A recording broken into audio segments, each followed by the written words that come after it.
og velkommen til den allerførste udgave af Baggrundsstøj. Vi har glædet os utrolig meget. Det har vi. Og inden vi sådan rigtig går i gang, så må vi nok hellere lige slå fast, hvad det er, vi egentlig vil med programmet. Præsentere vores koncept, ja. Fortæl jer lidt, hvad det er, vi vil med det her program. Ja. Hvorfor I skal høre på os. Ja, men grundlæggende så er det egentlig, Baggrundsstøj er egentlig en diffus størrelse, fordi at vi snakker om løst og fast, vi snakker om store emner, små emner. Men ideen med det er, at jer lyttere, I ligesom har noget indhold, som I kan forholde jer til, som I kan tage stilling til, som I kan have en mening om. Altså som I måske, altså I kan selvfølgelig fordybe jer og være med i den samtale vi har, men I kan også bare, altså som programmet lægger op til, have det som en slags baggrundsstøj, have det kørende lidt i baghovedet. Ja, for eksempel når I sidder og læser lektier eller på vej i skole. Og så er der noget interessant, der lige fanger jer, men så lytter man efter. Ja. Men lad os bare kaste os ud i det. Vi kan jo starte med lige at præsentere os selv. Frederik, vil du starte med at fortælle? Jamen, det kan jeg da godt. Jeg hedder Frederik. Nogle af jer kender mig sikkert. Jeg går i 3. C på HX på ZBC Vordingborg sammen med Mads. Og jeg interesserer mig for politik, jeg interesserer mig for samfundsforhold, jeg interesserer mig for mange ting. Og hvor er vi henne på det politiske spektrum? Vi er nok på højrefløjen, kan vi nok roligt sige. Kan vi nok roligt slå fast. Men ellers så mit interessespektrum er meget bredt. Al min viden, det er også en af de ting, som jeg rigtig godt kan lide. Ja, du vil nok ikke have så forfærdeligt svært ved at vinde Hvem vil være millionær, tror jeg. jeg sidder og tænker tit, og jeg sidder tit og spekulerer over det, når jeg sidder og ser programmerne. Men det der kunne jeg sgu godt have svaret på. Altså, ja. Men hvem gør ikke det? Ja, det er selvfølgelig rigtigt nok. Og jeg hedder Mads. Udover at gå i klasse sammen med Frederik og lave baggrundsstøj her, så er jeg stifter og formand for Chelseas fanklub i Danmark. Så jeg har en masse ting at rode med ved siden af skolen, og jeg interesserer mig primært for sport og samfund, og ja, almen viden, det kan jeg også godt lide at have. Så, det er lækkert med noget almen viden. Ja. Du vil også gerne være journalist, jo. Ja, det vil jeg. Det vil jeg helt sikkert, og det har været en drøm for mig i mange år. Og jeg tror, at baggrundsstøj her, det kan hjælpe mig lidt. Det skulle gerne være første skridt på vejen til en karriere inden for journalistikken. Forhåbentlig. Men skal vi ikke kaste os ud i dagens emner? Programmet det er bygget sådan op, at vi vælger sammen Frederik og jeg vælger sammen et primært emne, og så har vi hver især valgt et sekundært emne. Dagens primære emne er studenterhuer. Og alt, hvad der måtte høre med. Ja, det er rigtigt. Fordi der hører efterhånden mange ting med. Man bliver ikke bare studenter for en hue. Det gør der nemlig. Og delemnerne, det er så, jeg har valgt Mars One, og det er ikke sikkert, alle kender det, men det kommer vi ind på senere. Spændende emne, synes jeg. Og hvad har du valgt, Frederik? Jeg har netop valgt at fokusere på en nyhed, der er kommet op i denne her uge. Jeg læste den på Metro Express i dag faktisk, eller var det i går, det kan jeg ikke huske, det er også ligegyldigt. Men den handler simpelthen om chokoladens død. At i 2020, så vil chokoladen være helt væk, eller ikke være til at betale. Ja, forfærdelig nyhed, synes jeg. Ja, det vender vi også tilbage til. Det primære emne var som sagt studenterhuen, og hvad der ellers måtte høre med. Vi har valgt det emne, fordi at, det er ikke så længe siden, vi selv skulle vælge huer. Vi går på 3. år på en gymnasial uddannelse. Hvilken hue har du valgt, Frederik? Ja, det er jo så det. Det er faktisk lidt spøjst, for jeg har ikke valgt nogen hue endnu. Jeg nåede ikke toget, for at sige det, illustrere det sådan lidt. Og du er ellers relativt sikker på at bestå, kan man sige? Ja, det skulle ikke være det helt store problem. Nej, men jeg mødte simpelthen ikke op til den her hueopmåling der. Det er en lidt pinlig historie. Men jeg må ikke have klaret den alligevel. Vi har jo heldigvis internettet i dag til at bestille. Har du overvejet hvilken hue, eller har du overhovedet kigget på udvalget? Jeg har kigget lidt. Okay. Og sat mig lidt i det, som de fleste andre unge mennesker har. Jeg skal ikke have den dyreste hue, kan jeg godt sige med det samme. Jeg kan godt lide at passe på mine penge. Ja. Så jeg kører den helt standard med blå bånd og alt det der. Ja. Hvad med dig? Jeg har valgt, jeg er så fancy, at jeg har valgt den bæredygtige hue, for at skåne miljøet en lille smule. Det kostede nogenlunde det samme, som en almindelig hue ville gøre, så tænkte jeg, det kan man altså... Så man skal godt tænke lidt på miljøet. Ja, når det nu er nogenlunde det samme, så synes jeg, det skiller sig ud på en eller anden måde, og så, ja, det er en god gerning. Ja, altså så starter man lidt i det små, ikke? Ja. Købe en bæredygtig studenterhue. Ja, nu er det heller ikke, fordi at den er lavet af bark ude i skoven og så videre. Det er ikke ligefrem barkhugen. Nej, det er noget med med, nogle egernhår. den er nemmere, Nej. Den er nemmere, genbrug. Ja, men der er netop mange typer huer. Det er ikke bare den almindelige hue, og det er heller ikke bare en bæredygtig hue udover. Der er Carl Ludwig-huen og kongehuen og hvad fanden de ellers hedder. Det er nemlig rigtigt, fordi at C.L. Seifert, som er Danmarks primære... Danmarks største udbyder af studenterhuer. Ja, suverænt største udbyder af studenterhuer. De har et hav af udvalg til de omtrent 46.000 studenter. Ja, kæmpe udvalg, hav af forskellige muligheder, man kan tilvælge. Ja. Og C.L. Seifert, de har cirka en markedsandel på 90% på det danske marked, så de er jo... Det er lige før man kan kalde det monopol. Det er meget tæt på at være monopol, ja. Priserne hos C.L. Seifert, de er jo ikke særlig billige. Det synes jeg godt, vi kan blive enige om. En studenterhue er relativt dyr. Ja, det er den. Hvis du ikke nøjes med at købe kun huen. De ligger fra en 300 kroner op til, hvad, 1400? Er det den dyreste? Ja, det tror jeg, Carl Ludwig-huen, den der retro-hue, de har, den koster omtrent 1400 kroner. Og det er som sagt en af de pakkeløsninger, man kan vælge, fordi så får du champagneglas til dimissionen, og du får studentertrøjer, du får blå bog, og du får indgraveret dit navn. Du får alt muligt gøjl. Ja. Men hvor meget skal man egentlig gå op i sin studenterhue, synes du? Er det nødvendigt med alt det gøjl? Ja. Det, altså, nu er jeg jo, jeg er lidt gammeldags, må man godt sige. Jeg synes, at studenterhue, det er symbolet på, at du har gennemført den uddannelse. Mm. Og så er det. Så skaber man selv alt det andet sjov. Du behøver da ikke have en trøje, hvor der står student på, for at have det sjovt. Enig. Altså, nu har jeg valgt den bæredygtige uge, og det var ikke den kunne man ikke vælge som pakkeløsning, så jeg har ikke fået de fancy champagneglas med, og jeg har ikke fået en student 2014 trøje med. Og det har jeg det fint med, fordi jeg vil aldrig bruge det andet end på studenterkørslen og den dag, hvor man skulle dimittere. Ja, og det er jo der problematikken ligger, ikke? Fordi kommer du nogensinde til at bære din studenterhue, udover ved din dimission, din studenterkørsel, de fester, der hører til, og så ellers de der obligatoriske 10-års jubilæum og 25-års jubilæum og hvad det ellers er, hvis du gider deltage i det jo. Det er jo sikkert, når du har kone og 3 skrigende børn, der går til fodbold og håndbold og badminton og vandpolo og hvad ved jeg. Men præcis, men jeg kan godt se, at det er simpel afsætning fra C.L. Seiferts side, at gøre det dyrere, og så får du nogle ekstra produkter med. Men altså, hvis jeg selv kunne vælge, så havde jeg bare valgt huen, og så indgraveret mit navn, tror jeg. Og man kan også få et kamera, der sidder i din hue. Det er rigtigt, ja. En af vores klassekammerater har faktisk fået det. Ja. Vi ved ikke, hvor godt eller hvor god kvalitet det er endnu. Det er en sjov ting, men den kostede på den gode side 500 kroner. At få sat sådan en lille kamera i toppen af huen. Og det synes jeg... Så er tingene for evigt i hvert fald, ikke? Det skal jeg lige men så kan man så stille spørgsmål. Er det nogle ting, man vil have for evigt, ikke?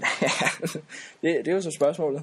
Det er da meget sjovt. Man laver jo mange skøre ting på sådan en studenterkørsel der, og til de studenterfester, der nu måtte være, ikke? Det er rigtigt, ja. Vil man gerne have dem frem i lyset? Eller gælder det bare om at slette optagelserne hurtigst muligt? Det er jo så spørgsmålet.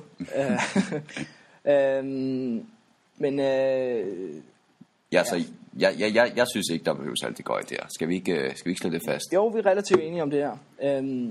Men altså, har man de likvide midler til det? Har man pengene til det? Nå, jamen, så køb der noget gøjl. Jeg kan sagtens forstå dem, der gør det. Og dem, der vil købe en galahue, som er sådan en fancy hue med guldstriber, jeg skal komme efter dig. Jeg kan godt forstå, at de gør det. Fordi at... Man dimitterer kun fra en gymnasial uddannelse en gang. Ja, præcis. Og det er jo også derfor, at priserne nok er skruet lidt op. Fordi der er det der med, at det er kun én gang, jeg bliver student. Og så er man villig til at bruge lidt ekstra. Det udnytter de, ja. Det gør de helt sikkert. Det er jo vilkårene. Ja, det er selvfølgelig rigtigt. Vi vil gerne have snakket med C.L. Seiferts direktør, men det var desværre ikke muligt. Han brændte simpelthen af. Ja, de ringede tilbage, og det er vi frygtelig kede af. Ja. Så vi må sidde og snakke lidt mere. Vi må underholde jer ganske alene. Men nu har vi snakket lidt om de her tilkøbsydelser, men det har også udviklet sig sådan, at det ikke længere kun er de gymnasiale uddannelser, men også erhvervsuddannelser som frisører og sosu-uddannelsen og landmandsuddannelsen, der får huer på nu. Mm-hmm. Hvad synes du om det, Frank? Ja, altså studenterhuen er jo den har en 150-årig tradition, ikke? Den første kom i 1849, tror jeg. Ja, det er omkring, ikke? Så, og længe har den jo været et symbol på det, at man har fuldført en gymnasial uddannelse på et vist niveau. Så jeg synes, at hugen skulle blive ved med at signalere noget eksklusivitet. Sådan så ikke alle og enhver får en studenterhue. Der er ikke noget snobberi over det. Nej, okay. Alle kan i dagens Danmark, som det ser ud nu, tage en gymnasial uddannelse. Det kræver hårdt arbejde. Og det synes jeg, der skal man ligesom have det. Men vil du ikke mene, at for eksempel en landmandsuddannelse, den kræver et vist hårdt arbejde? Jo, det gør den. Selvfølgelig kræver den da hårdt arbejde. Du kommer ikke sovende sådan noget her i livet, hvis du vil være dygtig landmand, vel at mærke. Men altså, vi har i den vestlige verden, jo også uden for den vestlige verden, har vi en lang akademisk tradition. Universiteter og gymnasier osv., for man fordyber sig i stoffet og bruger tid og energi på det. Og det er altså på et andet niveau end erhvervsuddannelser. Det kan vi lige godt være ærlige at sige. Og sådan er det også i dag. Et værdifuldt hoved, eller et godt hoved, er ofte mere værdifuldt end et par gode hænder. Og sådan er det. Det er en kendsgerning. Det er rigtigt. I dagens Danmark er det spot on. Men jeg kan godt følge det lidt, at du kan være stolt af den uddannelse, du har taget. Og det symboliserer du så ved at få en hue på. Men jeg kan også godt se problematikken i, at alle lige pludselig får en hue. Så er det jo sådan, det bliver mainstream, og det bliver ikke lige så fedt, fordi at det er rigtigt, ja. Alle kan bare få det symbol, som det er. Men jeg så også, at nu kan pædagogerne også få en hue. Det er rigtigt. Og der synes jeg så begynder man at gå ud over det, der hedder ungdomsuddannelser. Det er jo en pædagoguddannelsen. Når du går på pædagogseminariet, tager du en middellang videregående uddannelse, mener jeg, man benævner den således. Altså, det er jo trinet efter gymnasiet, ikke? Eller HF, eller hvad du nu har taget. Jo, det er så synes jeg, så begynder man at bryde med hele konceptet om, at det er noget, man får på en ungdomsuddannelse. Det bryder mig ikke om. Ikke, at der er noget galt med pædagoger overhovedet, men altså, tænk, hvis du har gået på gymnasiet, får en hue, så kommer du på pædagogseminariet, og så får du en til hue, ikke? Men det er rigtigt. Altså, vi snakker heller ikke uddannelsernes kvalitet, vi snakker hugens... det den signalerer på en eller anden måde. Ja, symboleffekten, ikke? Og tømmeruddannelsen får faktisk også en hue, så jeg, og slagteruddannelsen. Men tømmeruddannelsen, der skal du ikke have taget en gymnasial uddannelse først. Der kan du hoppe direkte ind, ikke? Ja. Og så er det rigtigt, som du siger, så bevæger vi os ligesom bare ud over de gymnasiale uddannelser. Og det er jo... Jeg vil i hvert fald skyde på, at det har CL for den rigtig store finger med i spillet. Ja, altså, det vil vi også gerne have spurgt dem om. Vi vil gerne konfrontere dem med dem. Ja, det er lidt ærgerligt. Konfrontere dem med det.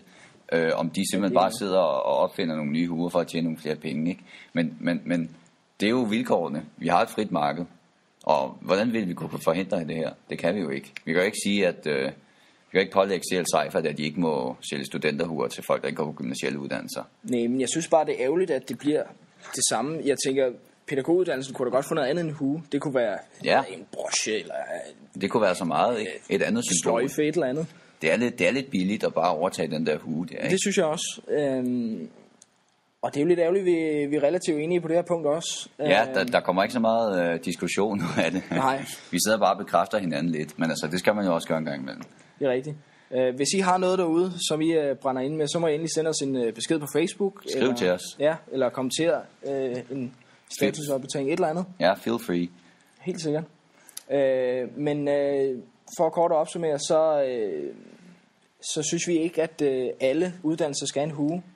De må godt få et symbol på det, men det skal bare ikke være det samme som det at tage en gymnasial uddannelse. Nej, der er vi fuldstændig enige på det punkt. Ja. Men når det så kommer dertil, så kan man jo heller ikke forbyde Seifert at producere de huer og sælge de huer. Nej, hvis jeg var hueproducent, så havde jeg da også bare produceret alle de slags huer. Men jeg synes, at man som studerende og ungsygen skal tage stilling til det, hvordan man vil se på det. Og skal vi lade det være det sidste ord? Ja, det synes jeg. Og lad os springe til næste emne. Frederik, hvilke 3 ting vil du tage med på en øde ø? Puha, det er jo noget af et spørgsmål. Ja. Det er det godt nok. Det kommer over sådan lidt, altså, hvis jeg skulle være der resten af livet. Ja, lad os bare ind til det. Okay, altså, underholdning er jo nok det, jeg ville prioritere højst. Altså, vi formoder, at man kan få mad og vand på den ø der. Så en god bog. Og det skal nok ikke bare være en krimi af Jussi Adler Olsen. Ja, det kunne være sådan noget, det ved jeg ikke, Bibelen, eller... Det skal godt nok være lang, i hvert fald. Ja, den skal være rigtig lang. Kan ikke blive for lang nærmest. Bibelen, eller et andet historisk skrift. Nogle gamle tekster om filosofi, eller et eller andet, man kunne hygge sig lidt med. Ja. Og fordybe sig, det er noget, man havde tiden til det endelig. Ja. Ja, og ellers så noget til at lave ild med, tror jeg. Det er klart. En tændstålen lighter, et eller andet. Ja, et eller andet i den dur. Det sidste, puha, den er svær. En satellittelefon. Jamen, det er godt tænkt, synes jeg. Grunden til at spørge, det er vores næste emne, som er Mars One. Og det er et ret interessant projekt, synes jeg. Det går simpelthen ud på, at man vil sende mennesker til Mars i 2023, som en del af både et reality-program, og så også ligesom få lavet en koloni på Mars, simpelthen. Og jeg kan lige prøve at læse deres mission op, eller idé. Ja, det lyder interessant. Ja, men det synes jeg også. Men det lyder som følger. Mars One vil etablere permanent menneskelig bosættelse på Mars i 2013. Bosættelse på Mars er muligt i dag med eksisterende teknologier, påstår I. Jeg hørte en ekspert sige, at det er ikke helt rigtigt. Målet med Mars One er at inspirere generationer til at tro på, at alt er muligt, at alt kan opnås. Mm-hmm. Det virker meget visionært. Det virker meget visionært, ja. Ja. Tror du, det er muligt? Nu har jeg ikke den store forstand på sådan noget space technology der. Men hvis de påstår, at de har teknologien til det, hvis det viser sig, at de har teknologien til det, så tror jeg, at det kan lade sig gøre. Ja. Altså, der er 7 milliarder mennesker på den her jord. Der skal der nok være nogen, der er dumme nok, hvis man kan sige det sådan, til at rejse ud i rummet og aldrig vende tilbage igen. Man kan så starte med at stille det spørgsmål, hvordan det skal finansieres alt det her. Det lyder dyrt. Det er rigtig dyrt. Det koster cirka $6 milliarder for at sende 4 mennesker, er det så, til Mars. Og det fungerer på den, eller de får penge på den måde gennem donationer og sponsorater og så videre. Og så er der selvfølgelig ansøgere, og det er helt almindelige mennesker, der kan ansøge. Det kan du, og det kan jeg, og det kan alle vores lyttere, hvis I har lyst til det. Og de betaler så et lille beløb. Jeg tror i Danmark er det 250 kroner for at få lov til at ansøge.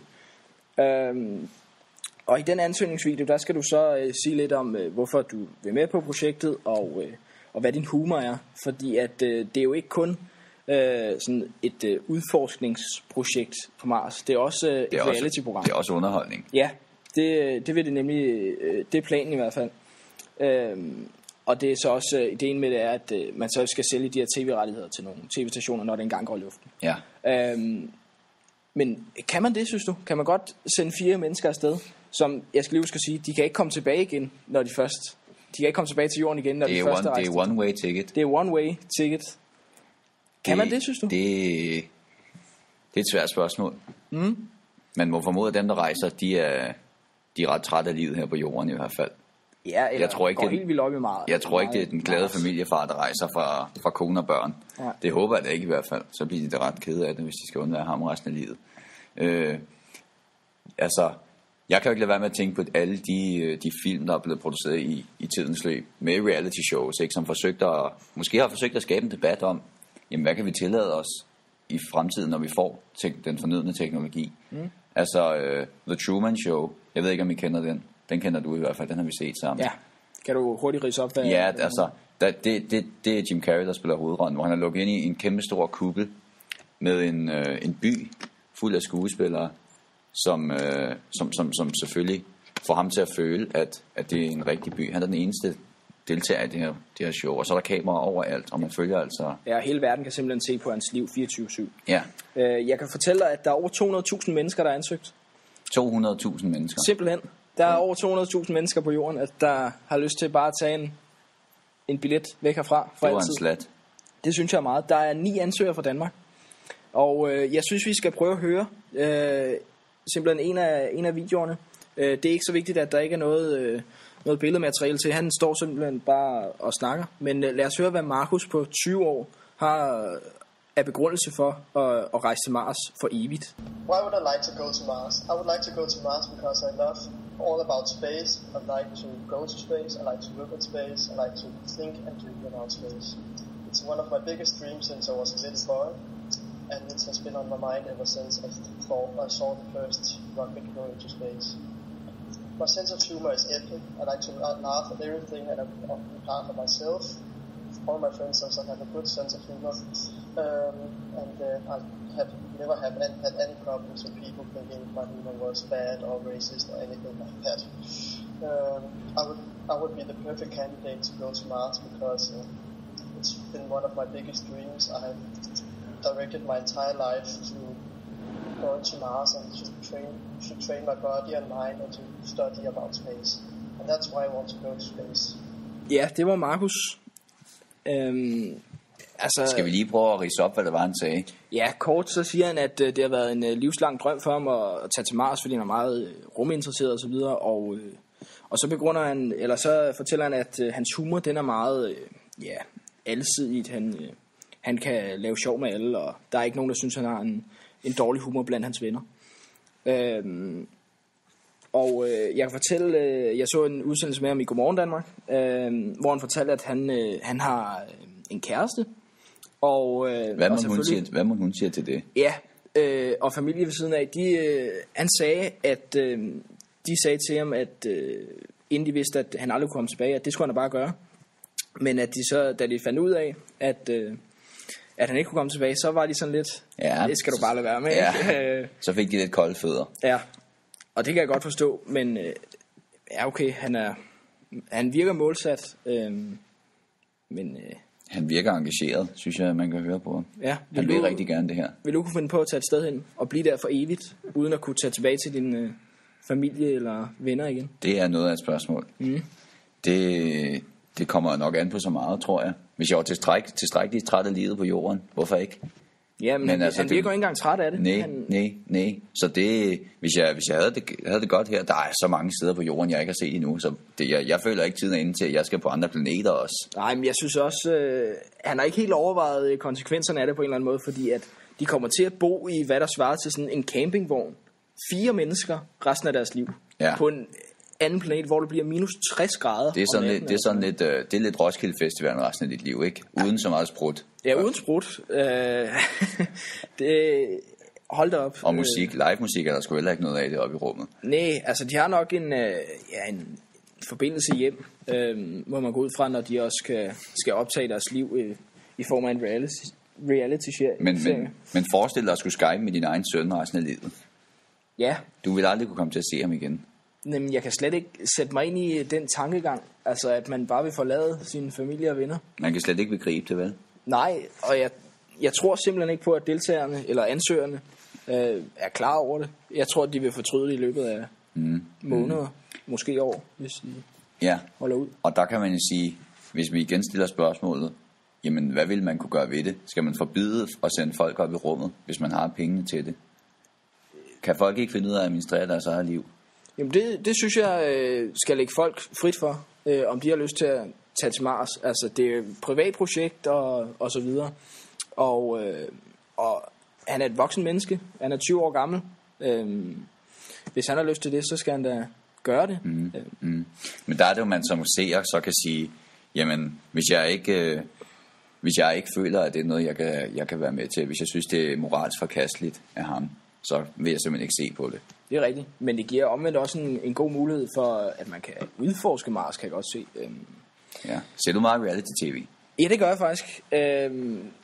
Altså, jeg ser for meget i virkeligheden, tror jeg. Jeg ser Paradise Hotel, jeg ser Robinson, jeg ser For Lækker til KBH, eller hvad det hedder, simpelthen så dumt. Ja. Men, og de bliver udstillet, de mennesker. Og det vil dem, der kommer til Mars, de bliver næsten udstillet endnu mere. Ja, de bliver udstillet døgn rundt, går jeg ud fra i hvert fald. Ja, de skal have noget for pengene jo, tv-stationen. Ja, præcis. Men jeg synes, det er meget omfattende på en eller anden måde, og det er svært at begribe, synes jeg. Det er det. Altså, skal vi prøve at komme en nærmere en konklusion? Vi er jo meget enige igen, synes jeg. Ja, jamen, vi kan jo blive enige om, at vi ikke har lyst til at rejse til Mars. Nej, vi skal nok blive her og lave flere episoder af baggrundsstøj lidt endnu. Ja, baggrundsstøj fra Mars, det bliver det. Det bliver det sgu nok ikke til. Ja, men jeg synes, det er vildt, at nogle mennesker gør det og går forrest på den måde. Jeg kan godt lide ideen om det, men hvis jeg nogensinde skulle tage afsted til en anden planet, så vil jeg i hvert fald sikre mig, at der er mulighed for at komme tilbage. Ja, selvfølgelig. Måske vente lidt til teknologien var til, man netop kunne komme tilbage. Ja, det bliver der også stillet mange spørgsmål til, og og det er det allerførste forsøg på at tage til Mars permanent, så jeg vil nok vente lidt. Ja, lige slå koldt vand i blodet en gang, ikke? Ja. Til slut kan jeg sige, at Mars One så vil sende yderligere 4 mennesker afsted et par år efter, så de ligesom kan danne en rigtig koloni der. Mm-hmm. Så det lyder spændende, og jeg vil i hvert fald følge det. Forsøge at følge det de kommende år, hvor udvælgelsesprocessen blandt ansøgerne så kommer til at foregå. Ja, der må jeg så stille mig lidt ret uenig der, for en gang skyld nu. At jo, det kan da godt være, at jeg vil følge med i, hvad der sker, men hvis det endelig bliver til et program, så vil jeg ikke se det. Okay. Det vil jeg godt nok ikke. Der trækker jeg en streg i sandet. Jeg er ret sikker på, at jeg vil se det. Det må jeg indrømme. Om det så, altså hvis det bliver et godt program, hvis jeg skal se på 4 mennesker, der sidder og spiller dam hele dagen, så står jeg nok også hurtigt væk, men jeg glæder mig i hvert fald til at se hvad det bliver til. Og skal vi ikke bare springe til dit emne, Frederik? Det synes jeg, vi skal. Ja, Mads, så er det min tur til at snakke om et emne, eller præsentere et emne. Det er det nemlig. Og som sagt, så læste jeg i Metro Express den ene dag, at verden i 2020 kommer til at lide af akut chokolademangel. Og jeg gentager lige igen, det er forfærdelig nyhed, synes jeg. Forfærdelig nyhed, ja. Og jeg har allerede set indtil flere kommentere på det på Facebook og så videre. Både kendte og almindelige mennesker. Så det er noget, der rører folk. Og Mads, hvor meget chokolade spiser du? Jamen, hvis man kigger godt efter på coverbilledet, eller ja, nu sidder du over for mig, Frederik, dunken her, så spiser jeg og kigger på dunken her, så spiser jeg en del chokolade. Ja, det sætter sig. Jeg er godt nok gået på kur i øjeblikket, men ellers så kan jeg godt lide Snickers og Twix og ja, hvad der ellers er derude. Hvad du ellers kan finde på hylderne i supermarkedet. Ja, du arbejder jo selv i et supermarked, så bliver du ikke fristet en gang imellem? Jo, det gør jeg, og det sætter sig, som sagt. Der er et kæmpe udvalg, og produktionen farer derudad. Ja, men det er så der, at der ligger en problematik, ikke? Fordi chokoladeprisen er steget de senere år, men den er stadig til at betale. Nu drejer det sig ikke kun om fedtafgifter, sukkerafgifter og alt det der, men selve prisen på kakao på verdensplan er steget. Men problematikken ligger i, at det bliver simpelthen for dyrt at producere kakao i forhold til gummitræer. Og det er ikke noget, jeg har sådan udpræget forstand på, men jeg har læst mig lidt til, at det er meget billigere at producere et gummitræ, fordi det reproducerer, eller det er sådan med en kakaoplante, at den skal, der går cirka 5 år, før den er moden til at høste igen. Okay. Så produktionsprisen bliver simpelthen for høj i forhold til gummitræet. Det går simpelthen for langsomt med at producere de her. Ja, det kan man godt sige. Så, og det vil altså mindske udbuddet af kakao, og derfor vil der være et kæmpe overskudsefterspørgsel, som så vil få prisen til at stige markant. Ja, så den kommer op nær prisen på guld, er der nogen, der spår. Okay. Ved du om efterspørgselen er stigende de senere år, eller er det... Det har jeg ikke sat mig nærmere ind i. Jeg tror, at efterspørgselen efter chokolade er nogenlunde konstant. Og jeg tror, at den prisstigning, vi allerede ser nu, det er på grund af det vigende udbud, hvis man kan sige det sådan. Men lad det nu ikke blive for teknisk. Det bliver sgu lidt kedeligt på den lange bane, ikke? Det kan man læse i vismandsrapporter og så videre, det der økonomiske tingeltangel, ikke? Men vi skal simpelthen til at spekulere i chokolade, som vi spekulerer i guld og aktier og så videre. Det kunne godt være, at man lige købte, måske, så foregår det nok, at man køber måske en aktie i en chokoladeplantage eller et eller andet. Ja. Eller en kakaoplantage, undskyld. Men altså, der er nogen, der spår, at en chokoladepakke kan komme op og koste 100 kroner. Det er jo interessant. Godt for folkesundheden. Måske. Så vil man måske bare købe andre ting, som er usunde. Men jeg synes, at det er ærgerligt, at vi mister det glimrende produkt, som kakao er. Det synes jeg da også. Vi bruger det virkelig meget, ikke? Der kan, i varme drikke for eksempel, der er chokoladebarer, der er der er jo alt muligt. Der er kager, der er... Ja, kager, ja. Den er især populær hos unge mennesker i disse dage. Men vil du kunne leve uden chokolade? Det er jeg overbevist om, jeg godt kan. Men jeg synes, det vil være ærgerligt at leve uden chokolade. Det vil det. Jeg synes, det der ligger lige en fredag aften, lige at kunne hente en Snickers nede i skabet i køkkenet. Men jeg vil ikke have noget problem med at leve uden. Så vil jeg jo finde andre alternativer, som chips eller vingummibamser. De er stadig billige, formoder vi. Ja. Men der er noget specielt over at spise en chokoladebar fredag aften, mens man ser et godt program. Noget i den stil. Jamen, det er det. Nogle påstår, man kan sagtens hygge sig uden søde sager. Men ja, altså... Det kan man godt. Det kan man godt, men hyggen bliver også lidt derefter. Ikke? Det er som en fest uden alkohol, ikke?